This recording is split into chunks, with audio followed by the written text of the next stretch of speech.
Hello and welcome wherever you are in the world. Oh, sorry, this is my Zelda. Obviously, just wants to have a little say hi. Go on down again, darling. Hello and welcome everybody today. I would just like to say a warm welcome to you all wherever you are in the world. And today I'm going to be reading from Wisdom of Ramadan by Ursula Roberts, who channeled this spirit over many decades. But before we start the few sections that I've pulled, the questions that she asked him, could we just spend just 30 seconds? It is rather apt that I'm starting today with talking about the summer lands. So as I'm reading this passage from her, could you please think of Misty, a young lady who I believe who is in ICU at the moment, Michael, who's recovering surgery after surgery on his brain, and in the US of A, even though I'm in the UK, I believe there has been a tragic shooting in Half Moon Bay, Oakland. So as I'm reading this that I found this morning, let us just think of those that are in need today. So I ask you just quietly close your eyes, relax, and excuse me one moment, darling, over there. That's a good girl.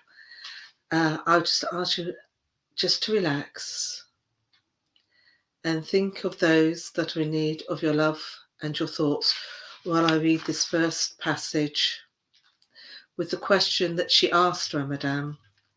And the question she asked is from chapter 3,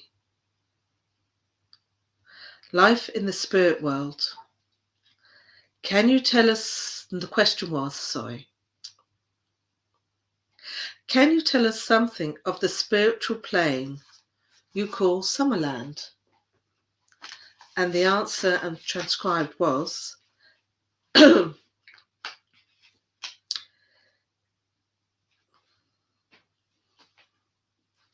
this beautiful place, sometimes called the Summerland, sometimes Haverland, or the life, all is harmony, beautiful colour. When in your earthly experience you are conscious of calmness and have awareness of great beauty surrounding you, in which you feel your unity with the great giver of all life. This is a dim reflection of the state which you will one day know when you pass from the confines of your mortal body into the freedom and light of the Summerland. Here there is no winter or summer, but there is a season in which life waves of varying activities come to their fullness and die slightly away. It is as if, for reason, a golden life wave brings a golden radiance to all things, and as this dies away, it is replaced by a green life wave, and for a while there is greenness within us all. The variety of colours known upon earth all come into manifestation in turn, bringing into bloom blossom which belongs to their particular strata. So the coloured waves touch everything, transforming, changing, and beautifying.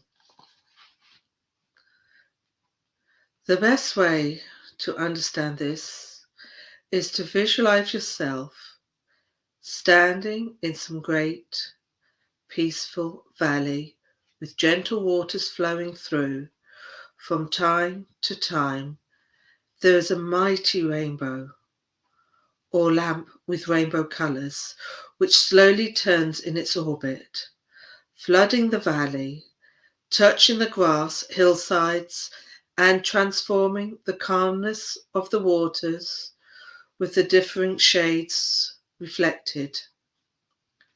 Because there is no season of cold or heat, we do not need dwellings, places which are closed or roofed, so structures are erected for our use, similar to ancient temples, with raised pillars, through which curtains can be hung or foliage trained to create privacy for the inhabitants, and need to withdraw when it is felt. These temples are sometimes left open, that the light from a higher realm may stream through, bringing a concentrated blessing onto those who communicate within. Here too are temples wherein spirits may gather and upon altars are set, not symbols of religion as you know them, but vessels of transparent light mirrors, which capture and reflect the concentrated light as it falls upon from the higher planes. Through these pure mirrored surfaces, light may shine to bless and illuminate those who come to communicate, worship, and to uplift their thoughts, desires, and even from this beautiful plane, they may rise higher to gain experience in other realms of beauty, drawing forever nearer to the great pure light which is beyond the comprehension of man in his present state, but nevertheless seen by him in the spiritual vision where dwelling in the summer land. Thank you. Now,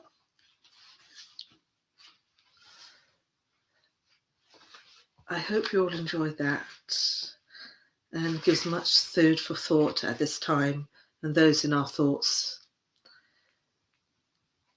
The next wee passage is from Restoration of Harmony. And one little passage I'm going to read is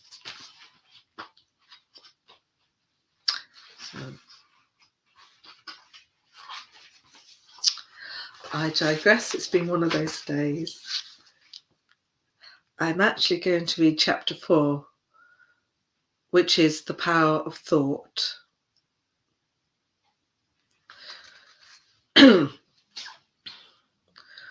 We hear a lot, and the question that she asks him is, we hear a lot about the power of thought.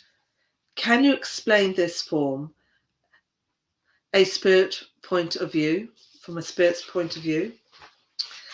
And he replies,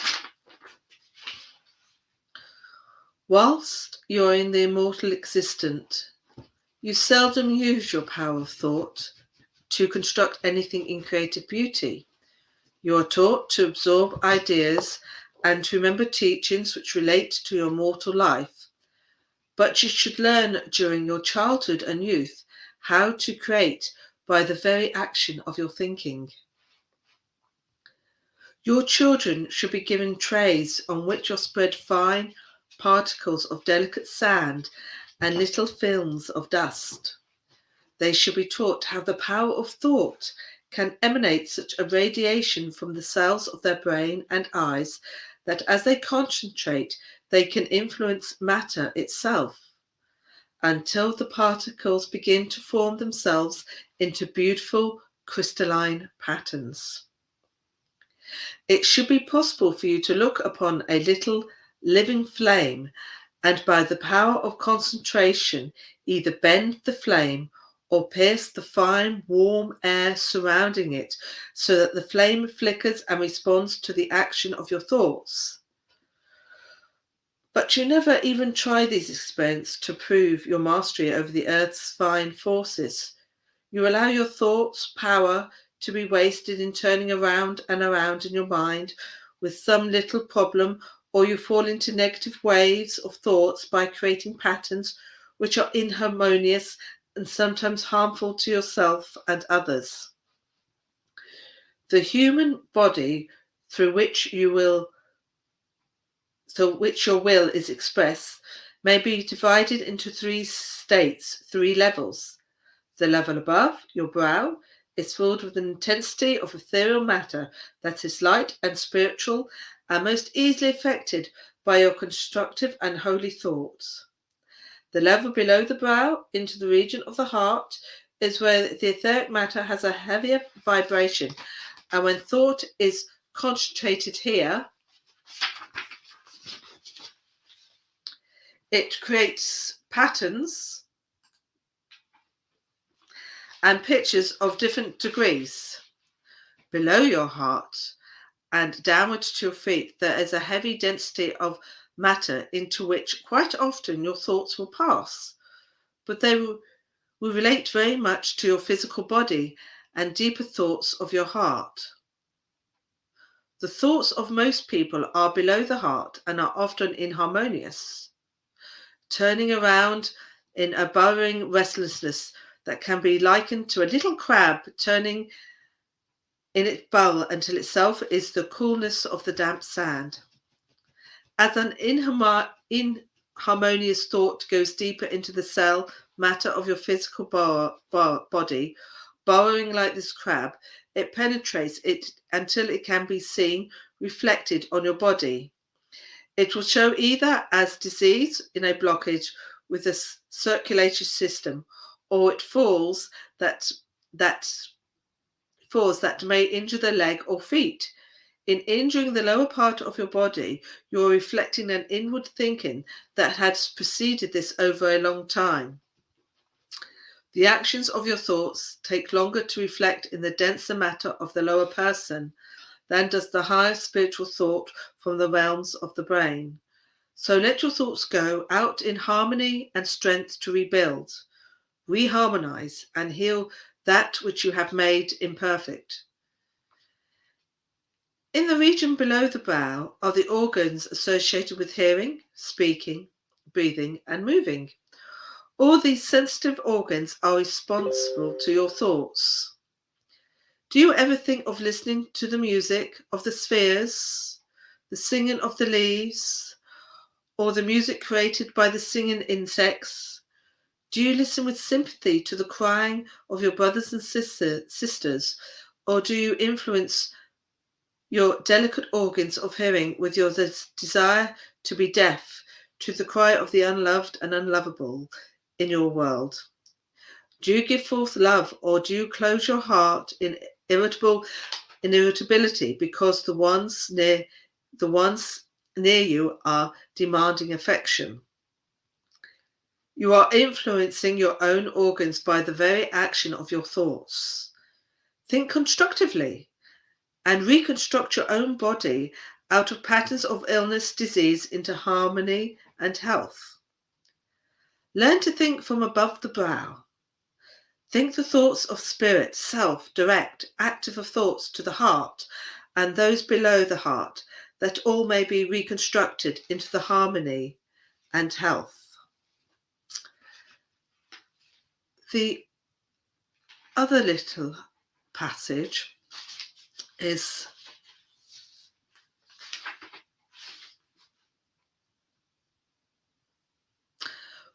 restoration of harmony. And the question was, which I think many people ask, I am not a healer, but I often wish I could help people who need healing. What can I do? And the response was, if you have sufficient understanding that you yourself are a spirit, then you can draw upon the spiritual power which is forever at work in the world.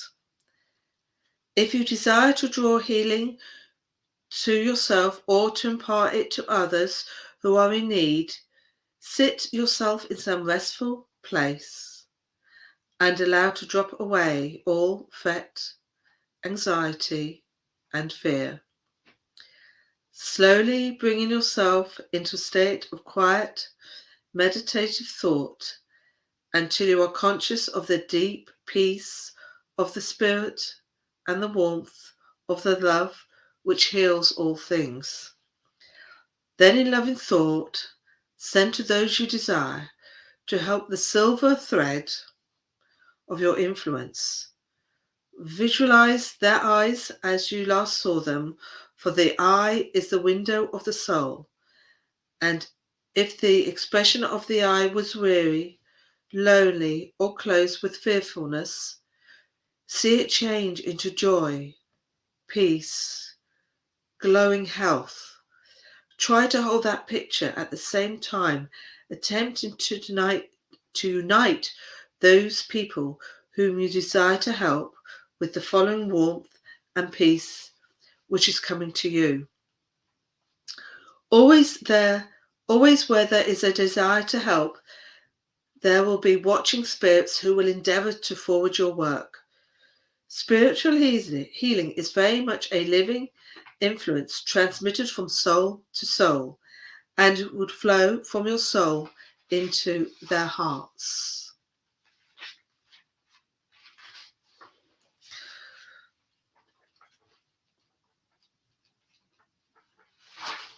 Now,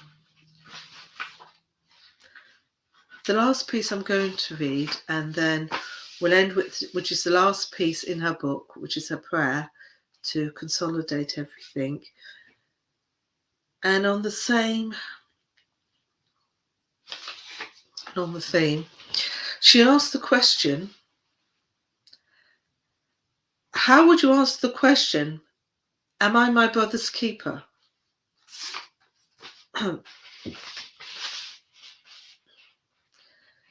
It is good and it is right that each of you who are upon the pathway of unfoldment should learn to become a guardian or keeper of their brother, a leader of the wandering sheep.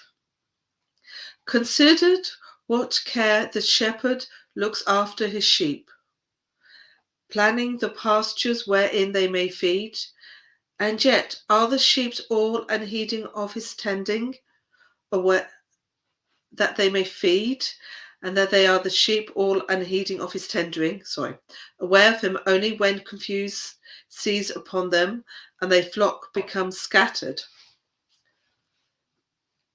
They are glad to hear the familiar voice calling them home, bringing them once more into unity with each other and with him. Even so, you are here in the mortal life. You are the shepherds of the sheep, and yet the sheep are unaware of your shepherding. The law of love is expressed by unity and cannot live unto yourself alone, for this will bring spiritual stagnation. If you have love, if you are upon the spiritual pathway, you progress by becoming the guardian, the leader, teacher of the keeper of the flock, of your headless brothers and sisters around you. But if you have not yet involved love within your heart, if you are still living the ordinary life of the animal creature, then you are not a keeper of the flock, for you are but a goat or sheep yourself who has to be lovingly led forward and brought into the pathway of understanding.